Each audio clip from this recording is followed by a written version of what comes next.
दोस्तों ये कहानी है एक ऐसे 9 साल के बच्चे की जिसका बचपन किसी नर्क से कम नहीं था, लेकिन उस बच्चे ने हार नहीं मानी और पूरी दुनिया को अपने कदमों पर झुका दिया। चलिए देखते हैं कैसे। तो कहानी की शुरुआत सन 1172 से होती है, जहां हम अभी के नॉर्थ वेस्टर्न चाइना के इलाके को देखते हैं, जिसे उस समय टेंगुट किंगडम के नाम से जाना जाता था। हेलो दोस्तों, आपका हमारे यूट्यूब चैनल स्टोरी वाइज में स्वागत है। दोस्तों आज मैं जो कहानी आपके लिए लेकर आया हूँ वह और कहानी से बहुत ही अलग है। तो दोस्तों इस कहानी का टाइटल है मंगोलों का इतिहास।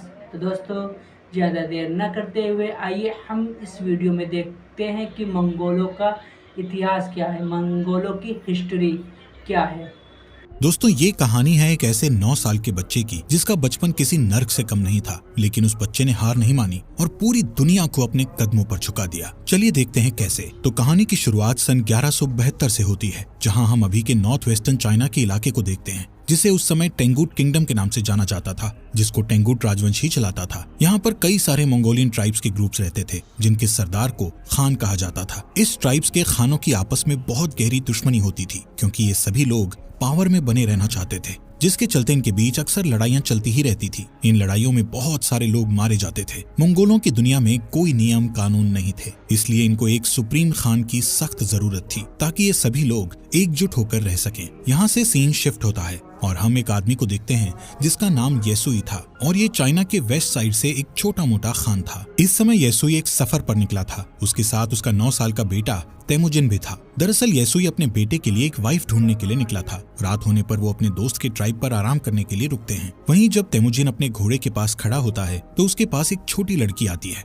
जिसका नाम बोटे था। वो उससे उसका नाम पूछती है और कहती है कि तुम यहाँ क्यों आए हो, जिस पर तेमुजिन उसे अपना नाम बताकर कहता है कि वो अपने फादर के साथ उसके लिए एक वाइफ ढूंढने के लिए आया है। तभी बोटे उससे कहती है कि तुम्हें मुझसे ही शादी करनी चाहिए। इतना कहते हुए वो वहाँ से चली जाती है। रात में जब तेमुजिन अपने फादर के पास बैठा होता है तो उसके फादर उसे कहते हैं कि मुझे तुम्हारे लिए एक ऐसी वाइफ चाहिए जो सबसे ताकतवर समुदाय से हो। तभी तेमुजिन अपने फादर से कहता है कि मैं खुद ही अपने लिए लड़की चूज करूंगा। तेमुजिन की जिद के बाद उसके फादर उसे अपने दोस्त की ट्राइब से किसी एक लड़की को चुनने की इजाजत दे देते हैं। अब सुबह होते ही तेमुजिन के फादर उस ट्राइब की सभी लड़कियों को लाइन में खड़ा करके उनके पैरों को गौर से देखते हैं, क्योंकि उनका मानना था कि एक स्ट्रॉन्ग लेग्स वाली लड़की ही अपने पति को खुश रख पाती है। इसके बाद तेमुजिन एक एक लड़की को देखता जाता है और लास्ट में वो बोटे को अपनी पत्नी चुनता है और उन दोनों की शादी हो जाती है। लेकिन शादी होने के बाद भी वो दोनों आने वाले 5 साल तक एक साथ नहीं रह सकते थे, क्योंकि ये उनकी ट्राइब्स का नियम था। अब तेमुजिन और उसके फादर का यहाँ से जाने का समय हो जाता है, लेकिन जाने से पहले तेमुजिन बोटे को एक नेकलेस गिफ्ट करता हुआ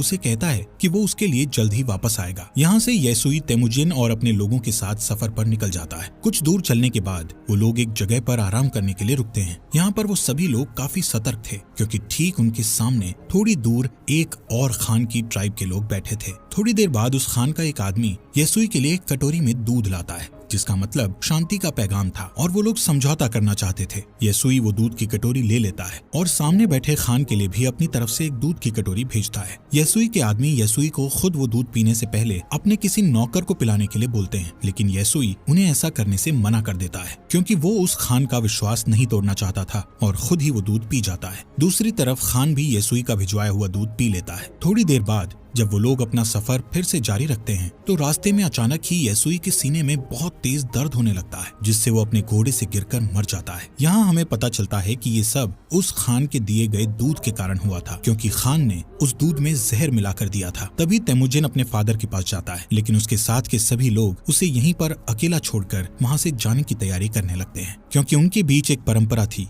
जिसमें उनका मानना था कि उन्हें किसी मजबूत इंसान को ही फॉलो करना चाहिए। अब जबकि येसुई जो उनका राजा था उसकी डेथ हो चुकी थी, इसलिए येसुई के लोग अपने लिए एक नए राजा की तलाश में निकल रहे थे। जिसके बाद तेमुजिन अपनी माँ के साथ अपने पिता येसुई का अंतिम संस्कार करता है। येसुई के पास जो बहुत सारी भेड़ें और बकरियां थी, अब वो सब येसुई के सबसे खास सैनिक जिसका नाम टारगुटाई था उसने रख ली थी। ये देखते हुए तेमुजिन की माँ उसे बद्दुआ देते हुए कहती है कि मेरा बेटा एक दिन तुम्हें ढूंढ कर जरूर मारेगा। टारगुटाई ये सुनकर सोच में पड़ जाता है कि कहीं आगे चलकर ये बच्चा उसे सच में ना मार दे, इसलिए वो उसे उसी वक्त मारने के लिए आगे बढ़ता है। लेकिन मंगोलों में एक रिवाज था जिसके हिसाब से किसी को मारने से पहले वो उसकी हाइट को उनके रथ के पहिए से नापते थे और वो कभी भी बच्चों को नहीं मारते थे। जब टारगुटाई तेमुजिन की हाइट को उनके रथ के पहिए से नापता है तो उसकी हाइट कम निकलती है और तेमुजिन अभी बच्चा था इसलिए वो बच जाता है। लेकिन टारगुटाई उसकी माँ को बोलता है कि वो अगले साल तेमुजिन को मारने जरूर आएगा और तब तक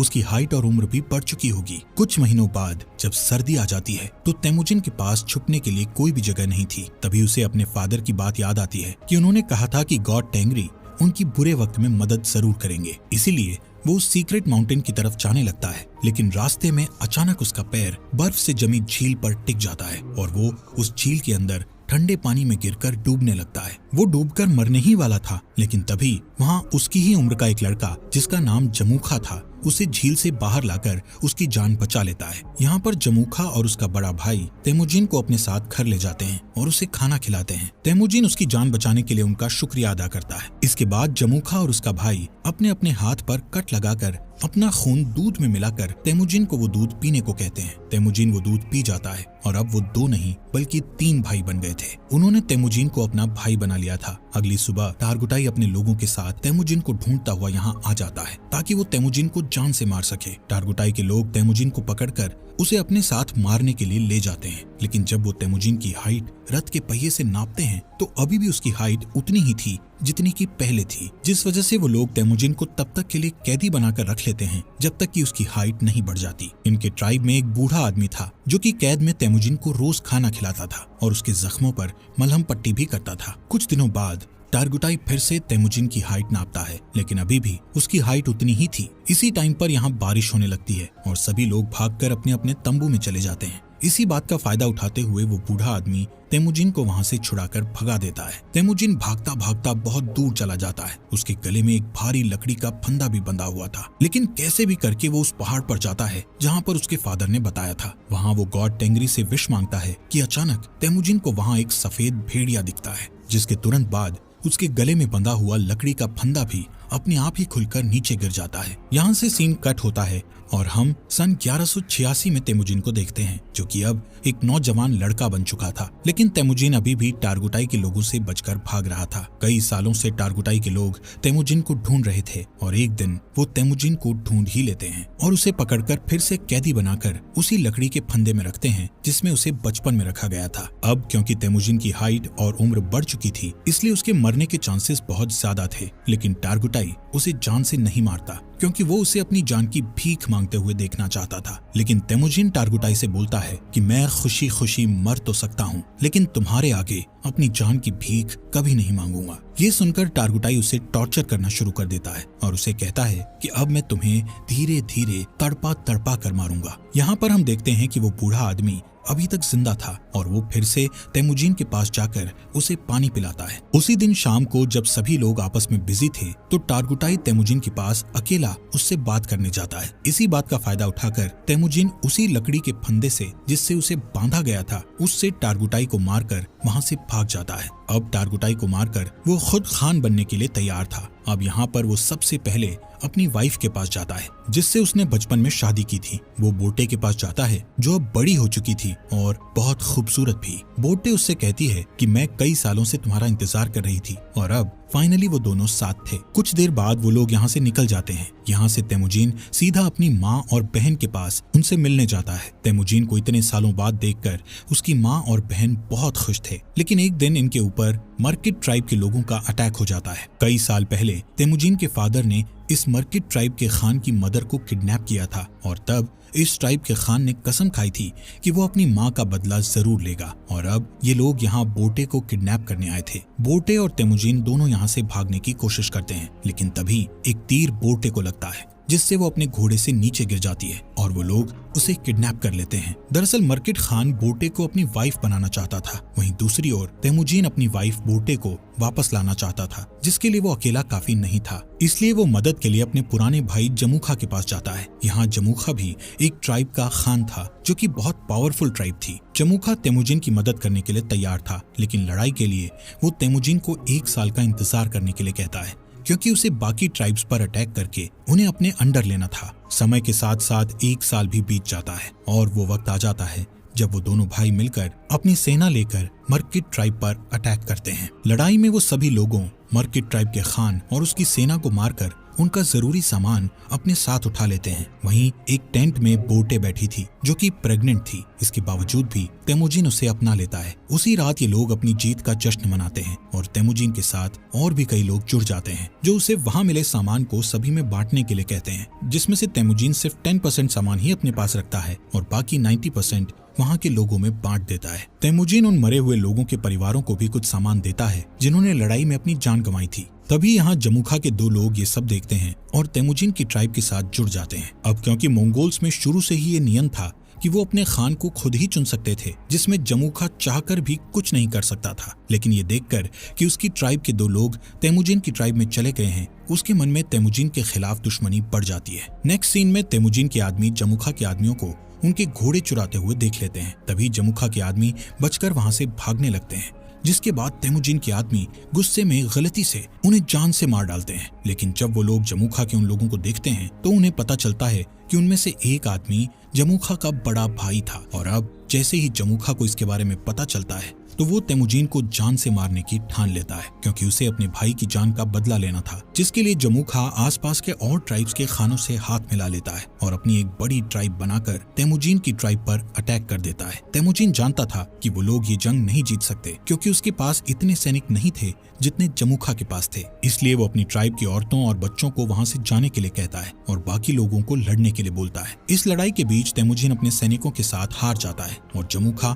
उसे और उसके सैनिकों को बंदी बना लेता है। जमुखा तेमुजिन को अभी भी भाई बोलता था, लेकिन वो अपने बड़े भाई की जान का बदला लेना चाहता था, इसलिए वो तेमुजिन को अपनी जान बचाने के लिए गिड़गिड़ाते हुए देखना चाहता था। इसके बाद वो तेमुजिन को अपना गुलाम बना लेता है और किसी और ट्राइब के लोगों को बेच देता है, जहां सजा के तौर पर तेमुजिन को रेगिस्तान में काफी दूर पैदल चलना पड़ता है। बहुत दूर चलने के बाद ये लोग एक शहर पहुंच जाते हैं जहाँ टेंगुट डायनेस्टी का शासन था। ये लोग तेमुजिन को एक जगह बैठाते हैं ताकि दूसरे लोग उसको देखकर उसे खरीद सकें। एक दिन इस सल्तनत का राजा बाजार आया हुआ था, तभी वो तेमुजिन को देखता है और उसे चंद पैसों में खरीदने के लिए अपने लोगों से बात करता है। लेकिन उस राजा के लोग तेमुजिन को खरीदने से उसे मना करते हैं, लेकिन फिर भी वो तेमुजिन को खरीद लेता है। इसके बाद तेमुजिन को एक पिंजरे जैसे कमरे में रखा जाता है जो शहर के बीचों बीच था, ताकि बाहर से लोग उसे देखकर हंस सकें और उसका मजाक उड़ाते हुए मस्ती कर सकें। यहाँ पर तेमुजिन को देखने के लिए एक बुद्धिस्ट मंक हर रोज आता था और उससे माफी मांगता था। एक दिन तेमुजिन बुद्धिस्ट मंक के साथ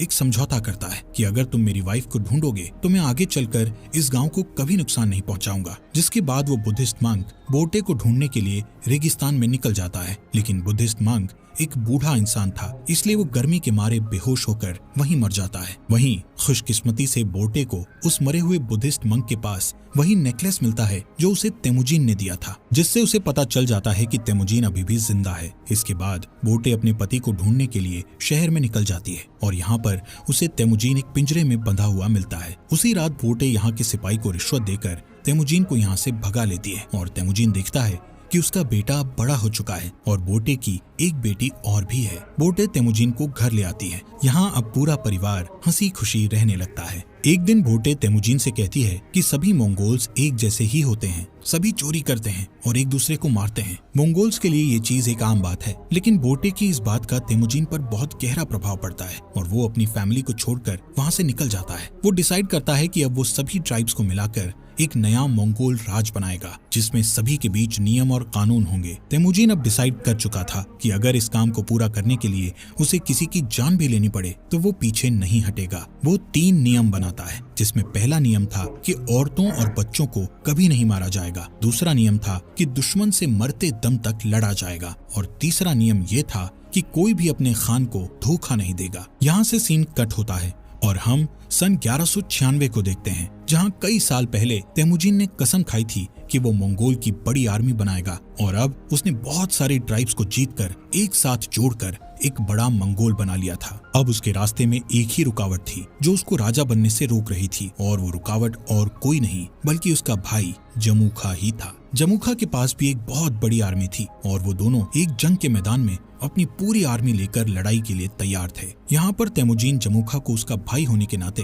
उसके साथ जंग करने की बजाय उसको समझाना चाहता था, लेकिन जमुखा जल्दबाजी जल्दबाजी में बिना कुछ सोचे समझे अपने बहुत सारे सैनिकों को लड़ाई के लिए भेज देता है, जिसके नतीजे में उसके सभी सैनिक मारे जाते हैं। कई घंटों तक लड़ने के बाद तेमुजिन आखिरकार उससे जीत जाता है और जमुखा के साथ उसके कई सारे आदमियों को जिंदा कैद कर लेता है। तेमुजिन जमुखा के बचे हुए सिपाहियों को मारने की बजाय उन्हें अपनी आर्मी में शामिल कर लेता है। यहाँ पर तेमुजिन जमुखा की ट्राइब में उसी बूढ़े आदमी को देखता है जिसने तेमुजिन की मदद की थी। तेमुजिन उस बूढ़े आदमी को अपनी ट्राइब का एडवाइजर बना देता है। रात को तेमुजिन जमुखा के पास आकर बैठता है और उसे कहता है कि भाई, ये जो अपना अपना राज बड़ा करने का लालच है, ये आज उन्हें जिंदगी के ऐसे मोड़ पर ले आया है कि उन्हें अब एक दूसरे की जान लेनी पड़ रही है। जमुखा तेमुजिन से कहता है कि अगर मैं तुम्हारी जगह पर होता तो मैं अपने दुश्मन के सभी सिपाहियों को मार गिराता। दोस्तों, इस बात से हमें ये पता चलता है कि तेमुजिन और जमुखा की सोच कितनी अलग थी। इस बातचीत के बाद तेमुजिन अपने भाई जमुखा को माफ कर देता है और उसे यहाँ से जाने के लिए कहता है। इसके बाद हम बोर्टे को देखते हैं जो तेमुजिन के पास आई हुई थी। तेमुजिन बोर्टे और अपने बच्चों को देखकर बहुत खुश होता है। यहाँ से सीन शिफ्ट होता है और हम सन 1206 में तेमुजिन को देखते हैं, जो इस समय सारे मंगोल्स का खान बन गया था, जिसका नाम गेंगीज खान पड़ गया था और उसे एक और नाम से भी जाना जाने लगा था, जो कि था